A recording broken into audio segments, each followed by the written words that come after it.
Fala, Homo sapiens, aqui professor Francisco Anselmo do canal Biologia na Cabeça e hoje então trago a você meu biovlog. E antes de tudo, não esqueça de se inscrever no meu canal, se é a primeira vez, aqui em cima já dá um joinha aqui nesse vídeo e lá clica no sininho para receber. Hoje então eu vou falar da primeira epidemia na Europa, do que da sífilis. Bom, e essa história dessa infecção sexual não é mais doença, e sim infecção sexual transmissível. Bom, então eu vou te contar a história da sífilis, que levou a Europa a culpar a América no continente 16, ou seja, os colonizadores culpando os colonizados. Boa essa, hein? Bom, vamos lá na nossa história. No ano de 1509, 9 anos depois de Cabral ter descoberto Terra Brasilis, o jovem soldado alemão Ulrich von Hutten, bom meu alemão, hein? Contraiu uma doença desconhecida quando estava na Itália. Veja bem, ele estava na Itália e os sintomas ele sofreu por 10 anos. E, segundo, consta que ele descrevia a sua condição o tempo todo, de que ele havia furúnculos parecidos com o tamanho e aspecto de bolota, tinha um cheiro tão fétido que quem cheirasse achava que ele realmente estava infectado e a cor era verde escura. E ver essas bolotas era muito pior do que sentir a dor, mesmo que a sensação pareça a mesma de encostar no fogo. Que horrível aquela época, hein? Bah, tá louco. E a gente ainda reclama. Pleno século XXI.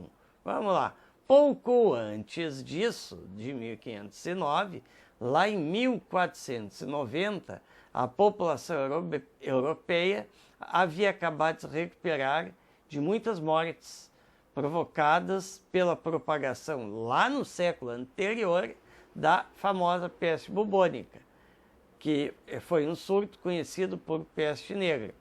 E 1 a cada 3 pessoas havia morrido em consequência dessa doença em todo o continente europeu. E com o aumento da população, obviamente que aí vem a prosperidade, mas nem tudo era rosas. Até porque doenças desconhecidas começaram a aparecer em meio à guerra endêmica e à fome frequente. Tinha muitas doenças naquela época. Por volta de 1495, o rei francês Carlos VIII invadiu Nápoles, reivindicando o direito àquele reino. Mas as tropas se contaminaram com uma nova doença. Ai, ai, ai. Só que aquela doença ninguém jamais havia visto. Nada parecido, muito menos os médicos encontravam em algum livro referência a essas doenças. Só que o nível de preocupação aí sim foi similar, como o HIV que foi descoberto. Ou seja, uma coisa que os caras nem tinham ideia, como foi HIV na década de 80 e 90.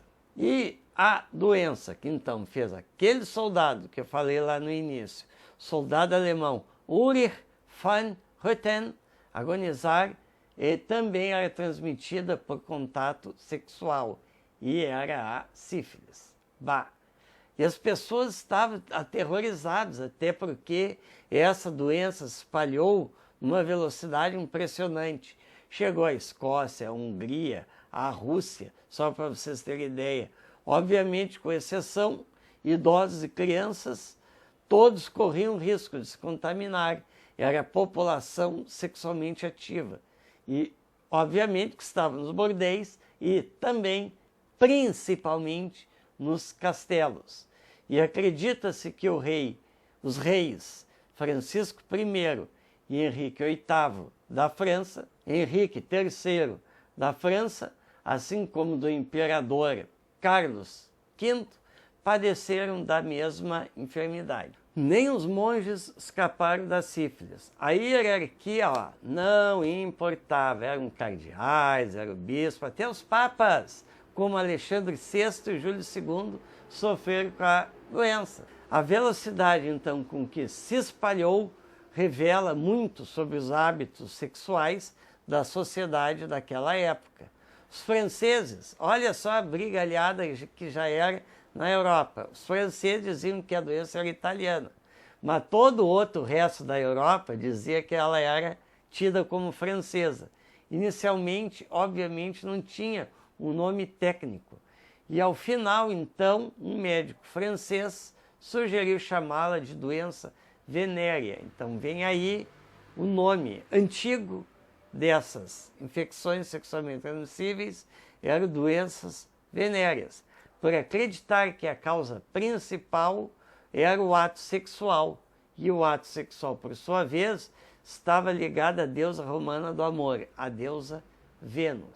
Bom, essa epidemia, então, causada pela sífilis, ela era diferente das anteriormente vistas, porque ela não se concentrava numa área específica, nem estava relacionado a uma época do ano. Todos corriam risco de adoecer.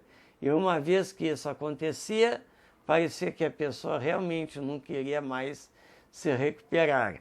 Se o tormento durante o dia era difícil, parecia ainda pior à noite.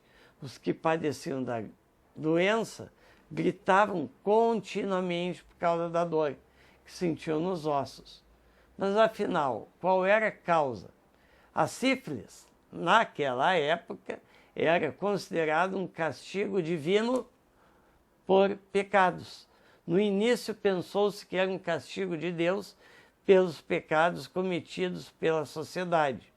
Assim, o primeiro passo para lidar com a doença era se arrepender e rezar por proteção divina. Mas havia outras hipóteses. Eram os astrólogos daquela época que afirmavam que a sífilis tinha uma relação com 2 eclipses do Sol e a confluência de Saturno e Marte. Só que foi registrado por um professor de medicina lá daquela época que as chuvas que caíam em todos os países atingidos naquela época por essa doença eram tão abundantes que a Terra chegou a ser estagnada, né? E não foi surpresa, então, que a doença tivesse se apresentado. No começo, até se acreditava que o mercúrio era um excelente remédio para a sífilis. Logo, o mercúrio, que é um metal altamente tóxico para os seres vivos, né? Então, como é que eles faziam com esse mercúrio? Primeiro, eles achavam que era um medicamento para problema de pele, e era comum usar até o mercúrio. O tratamento recomendado para o nosso soldado alemão, lá do início da história, era respirar gás de mercúrio quente. Só que a cura era muito pior que a doença. Os pacientes, obviamente, perdiam a lucidez. No entanto, o uso do mercúrio para combater a sífilis, essa doideira deles, continuou até o ano de 1517, quando então surgiu um novo remédio. É um arbusto encontrado no Haiti, o guaiaco. Como é que eles faziam a coisa? Pedaços de tronco eram fervidos em água e o líquido bebido 2 vezes ao dia. Tratamento completíssimo incluía passar 30 dias em uma sala extremamente quente para poder suar e assim então expelir a doença. Nessa mesma época estabeleceu-se uma relação, como eu falei, né, a sífilis e o castigo divino, decorrente de pecados individuais. E ainda acreditava que a pessoa se contaminava se tivesse mantido uma relação sexual ilícita, ou seja, com a amante, com outra pessoa fora do casamento. E nesse contexto, as mulheres, como sempre, nessa história, nesse mundo machista, infelizmente ainda é machista, que vivemos, as mulheres, claro, nesse contexto daquela época, as mulheres eram consideradas responsáveis em transmitir a doença. Então, eram elas que faziam homens caírem na tentação ao estilo de Adão e Eva. E esse estigma também afetava as crianças, cujos pais sofriam com sífilis, até porque eles consideravam a sífilis uma doença hereditária, e gerações inteiras eram tidas como malditas. E depois detectou-se que a transmissão era de pessoa para pessoa. Bom, aí mudou a coisa. E se imaginava então que a sífilis tinha origem em algum lugar específico e não em consequência do clima, como se acreditava.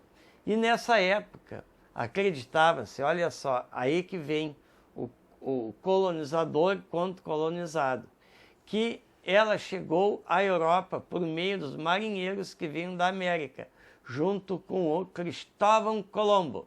Supostamente, esses marinheiros lá que vieram com Cristóvão Colombo, quando atracaram em Barcelona, uniram-se às tropas de Nápoles e às prostitutas.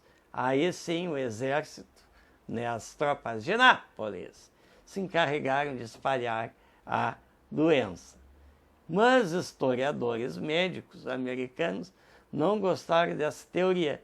Eles apresentaram então evidências arqueológicas para provar que a sífilis era uma doença, sim, nativa da Europa. E ainda há dúvidas sobre onde a sífilis surgiu inicialmente, mas na verdade, às décadas antes e depois de 1500, quando Cabral aportou, representa uma grande mudança na sociedade europeia. E vida urbana, novas técnicas de guerras e mudanças do comportamento sexual, o ambiente europeu estava em mutação constante, o que fez, infelizmente, aumentar a incidência de doença. Por isso, o surgimento de novas epidemias parecia realmente inevitável. E a sífilis chegou e ficou propagando-se, em especial em tempos de guerra. E, obviamente, com a medicina moderna, identificou-se, em 1905, a bactéria que causa a doença. 5 anos depois, descobriu-se o tratamento efetivo. Mas foi somente lá em 1943, no pós-guerra, da Segunda Guerra, com a descoberta da penicilina, que se encontrou a cura para a doença. Tanto sífilis, gonorreia e outras infecções sexualmente transmissíveis são curáveis com o antibiótico. E quem está se tratando, obviamente, não deve manter relação sexual, porque ainda está com a doença, com o agente infeccioso, certo? E agradeço de coração você ter assistido até aqui esse meu vídeo e espero nos próximos, certo? Fui!